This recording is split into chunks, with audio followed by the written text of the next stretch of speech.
Brian and I built the Education Centre probably about a year and a half ago now, and it complements the rest of our property. We've had school groups coming probably for 15 years to the nursery and round the bush and the tracks, but in bad weather the schools would often cancel, and so we built the Education Centre so that the schools would have no excuse to cancel their trips and to make it a really nice space for schools to come to learn about nature.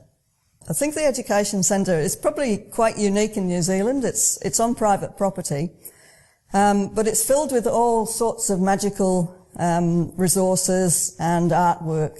Janet Hodgetts, a local artist, has done lots of the artwork in here, and as well as being educational, it's absolutely fun for kids to be involved in. We've got this tunnel, wetland tunnel, where kids can look behind all the doors, and there's all the species that they might find, and it's fun as well as being, educational too. We've also got a tree right in the middle of the building, which you might have seen photographs of. It's got all sorts of pests and things on. We've also got some huge jigsaws.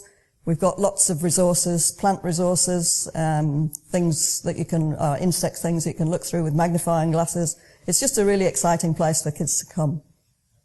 Yeah, we've had about 1,600 people through the building in the last year and a half, predominantly schools, preschools, kindergartens, primary schools, SIT students, so the whole range of students. But we also have workshops in this building, and it's a great facility for all sorts of things. So we've had art workshops with Joe Osier, we've had foraging workshops, we've had plant ID workshops, propagating workshops, apple pressing, Matariki celebrations, Multinations have had their Christmas break up here, and lots of other groups have used it for meetings.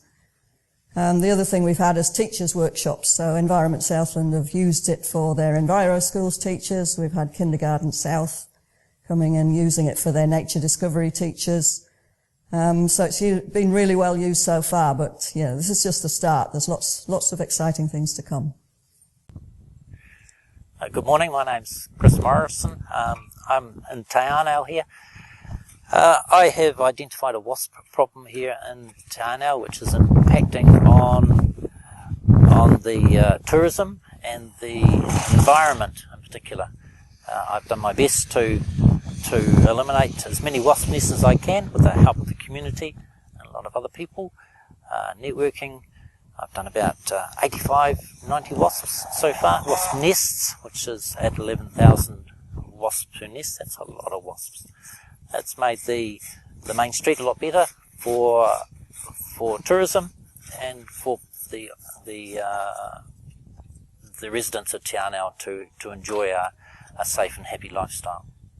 Wasps do a lot of ecological damage. They prey on insects and caterpillars and possibly young chicks.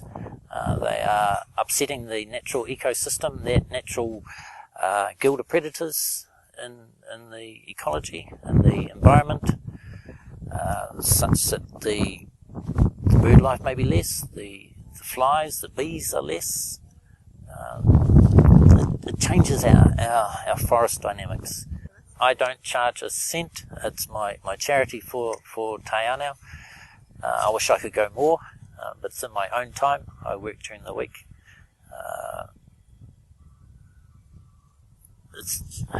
I enjoy killing wasp nests, so I just get out and do it. Yes, this project here is originally started back in July 2012 after much consideration of what to do with this land here at the back, the neighbours running sheep and all that, because of the nests at times. But we decided to do something to commemorate the death of Sean and the others who lost in the earthquake in Christchurch. So we have created this in the memory of those who are gone, and created the first stage, as you can see, and then we have come on to the second stage here, which is where people will be able to come and sit, relax, and have memories of things. So I said, go to your garden, Vietnamese garden, please. We've had many compliments in the latest, but they said we have praised what we have been planning. Yes, well, I was doing some work around the schools, and the kids were very interested, and so were the teachers, and the Southern Times got to know about this, and they said, would I start writing a column to go in the newspaper? That was 40 years ago, so up till now I've done about 2,200 articles and photographs, and I've tried to include in them things that people are interested in, and some conservation and some environment things. And I'm very interested in the outdoor world and getting people interested as well. So that's what I've been doing there. I hope I can continue the columns for a few years yet. And then the other thing that I've always been interested in is Deep Cove. And I've been involved in there since 1971 as chairman for a while and recently retired. And I'm very keen to see the Deep Cove Hostel continuing to be established, and encouraging teachers and parents to go over there with their children and enjoy the time in a remote national park. So that's me. Hi, I'm Murray Willens, the chairman of the Fiordland Conservation Trust.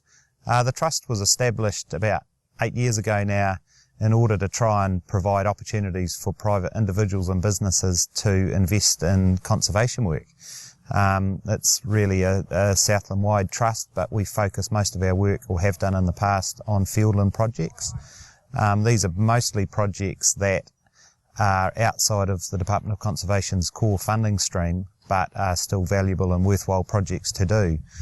And in the past we've done a number of projects in Dusky Sound, island eradication work, where rats and mice have been eradicated off an island, and then move into transferring some of the endangered species that were wiped off the island because of rats and mice back there again. And the Trust is looking to provide opportunities for the funders or sponsors to become involved in the projects as well, so they come down and take part in the work on the ground in an ongoing basis. The other key aim of the Trust is to try and do work that makes a permanent difference. So the projects are set up with a view that there's an investment made that makes a permanent difference. So when those funders or others go back there in 30 or 40 or 50 years' time, they can see the benefit of their work. Also, one of the aims of the Trust is to do work that can involve children and young people in that work as well. So it's a way for some of the children in our community to get involved in conservation work as well.